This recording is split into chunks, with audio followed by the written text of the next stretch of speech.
So you might think that this video was prepared and well set up and everything. It was not. I came up with this whole idea literally last night. So this is gonna be an hashtag spontaneous adventure. Or should I say spontaneous food adventure? Or should I say spontaneous sweet adventure? So I hope you enjoy.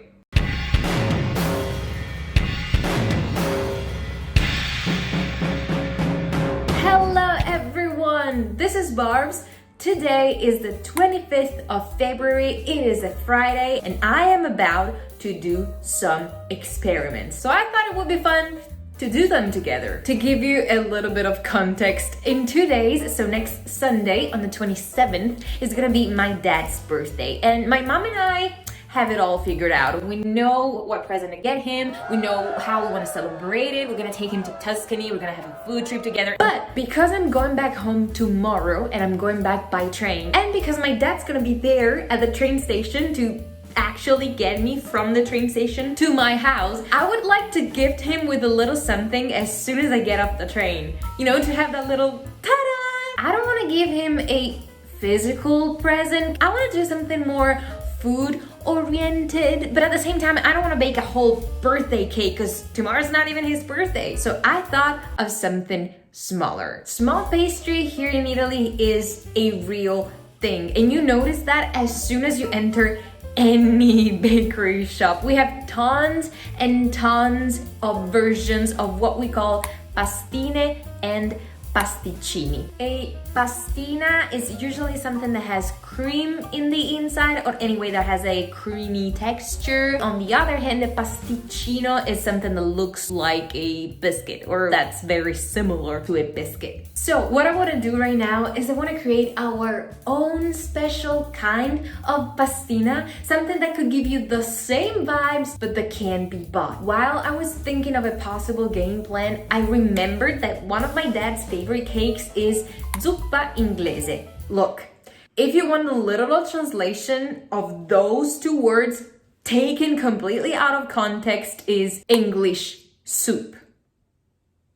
A future voiceover, Barbs, go and find some information and then tell us about it at some point in this video. Anyway, zuppa inglese is one of his favorite desserts. He used to have it all the time when he was a little kid. So all of a sudden, last night I thought, why don't I turn a zuppa inglese cake into a tray of pastine di zuppa inglese? I think it could be a good idea. In case you don't know what a zuppa inglese is, well, that's a layered cake, and it has a super creamy texture because the layers are made of crema pasticcera, chocolate crema pasticcera, and in between you can find layers of either savoiardi biscuits or pan di Spagna. But whether you choose to use the biscuits or the layers of pan di Spagna, you have to dip them into alkermes liquor. So for the smaller version of it, I'm getting inspired by another type of pastina that has a very similar taste and has the shape of a triangle. So basically what I want to do is I want to cut the cake into little triangles, and to give them more structure, I want to add to the cake 2 more layers of pasta sablé, and then I want to cover up the triangle with chocolate ganache. Here's what we need to use today: eggs, sugar, spelt flour, baking soda, lemon juice, vanilla essence, milk, cornstarch, a lot of chocolate, powdered sugar, coconut oil. Yeah, I know this may sound a little weird, but stay with me here. Fresh cream, alkermes liquor, that. So without further ado, let's get right into it. Keep your fingers crossed for me. I thought I'd start from the pan di Spagna because that's gonna need quite some time to cool down. My main tip to have a tall, fluffy pan di Spagna is using your eggs at room temp and whisk them with vanilla essence and sugar until they become super foamy. So rely on your electric beater and give it time. Don't settle for anything less than this. I added the flour gently, but on the top to keep incorporating more air. And instead of using baking powder, I decided to combine baking soda and lemon juice. Ooh, look at those bubbles. I poured the batter into my cake pan and left that in the oven for 30 minutes, 180 Celsius degrees. And just like that, I moved on to the crema pasticcera. So, milk in the pan, done. Next, we need 3 egg yolks, but because the pasta sablé recipe is then gonna require 1 egg white, I'm using 2 small bowls here so that I can separate that and save it for later. Pan with milk on the heat, done. I added the sugar to the egg yolks, whisked them together, and then I also added the cornstarch. Woo! I forgot the vanilla. Okay, guys, you need to put some vanilla essence inside the milk. All right, I'm gonna do it right now, but you can do it like before putting the pan on the heat. Okay. When the ingredients were well combined and the milk was about to boil, I poured part of the milk into the bowl, stirred, poured everything back into the pan, and put the pan on the heat once again. In this phase, do not stop stirring and remove the pan from the heat as soon as the cream starts coming together. You don't want to boil it for too long, otherwise it's gonna compromise the texture. You'll notice when the cream cools down, but I can already tell I made a mistake here because 1, I waited too much with the pan on the heat, and 2, I'm not very happy with the cornstarch performance. I'd use the same amount of regular flour next time. And you see what I did here? I made some magic with the chocolate. And here we go, our 3 main characters are now ready.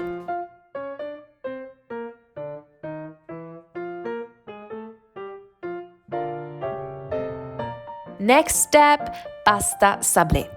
This was my absolute first time making it, and I decided to use coconut oil instead of butter because, just like me, my dad doesn't really like the aftertaste of butter in pastries or sweet food in general. So I gave coconut oil a try. I used it at room temp, and I combined the oil with the powdered sugar as well as I could.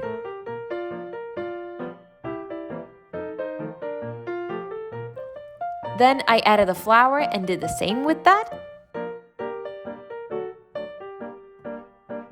And last but not least, the egg white.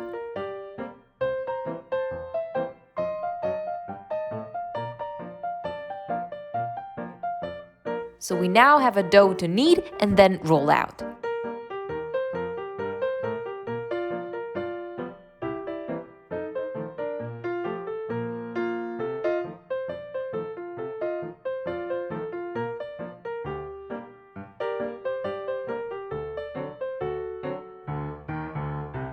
This bottle came in handy because I didn't have anything else I could use.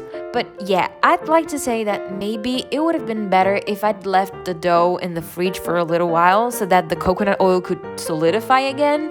But I couldn't be bothered to do that. So I just risked it all and tried to see if I managed to cut the triangles anyway. And in the end, I did. But because the sablé was super soft, I only separated each triangle once they were all cooked. This is how they turned out after 8 to 10 minutes in the oven at 180 Celsius degrees.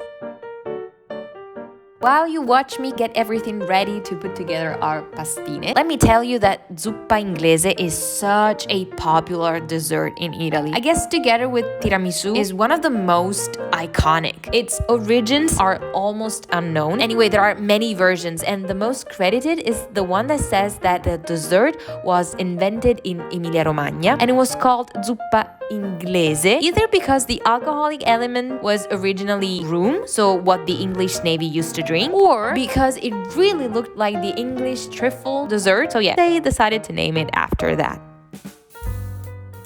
I wasn't sure how to structure the layers, so I tried different combinations as well as different quote-unquote techniques. So here's a little compilation for you.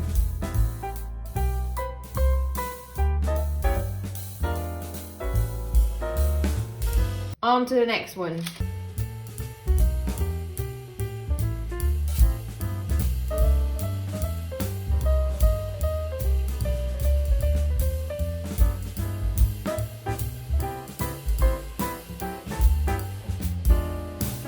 Alright, so after cleaning up a little, the last thing on our list is making the chocolate ganache. To sum it up, cream in the pan on the heat, chocolate in the pot, hot about to boil cream on the chocolate. Whisk, whisk, whisk. Done. To be honest though, my idea was either pouring the ganache on the triangles or dipping the triangles in the ganache. Well, neither of those two options could work because the ganache was too thick.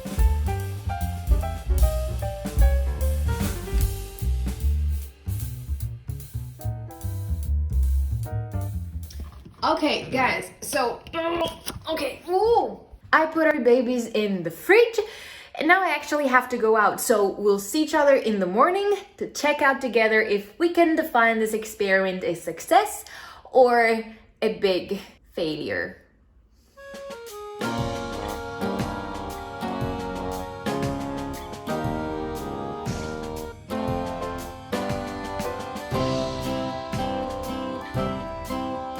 Okay, and good morning, by the way. I have to admit, they looked a little nicer when I was picturing them in my head. Maybe the ganache thing wasn't the best idea, or maybe I should have used it differently. But overall, given that it was a complete experiment and that we kind of improvised it through, it's not that bad, right? So now I'm gonna put them into this box over here and hopefully they will survive the 3-hour train ride.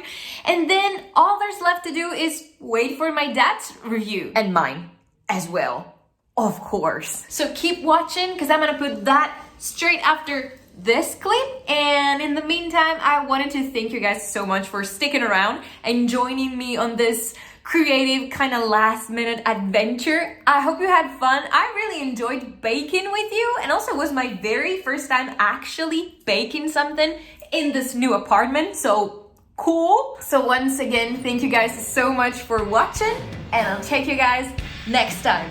Bye! Che buono. Senti qua. Sento un gusto fortissimo di carne, buonissimo. È buono? Buono, molto buono. Cioccolata buonissima.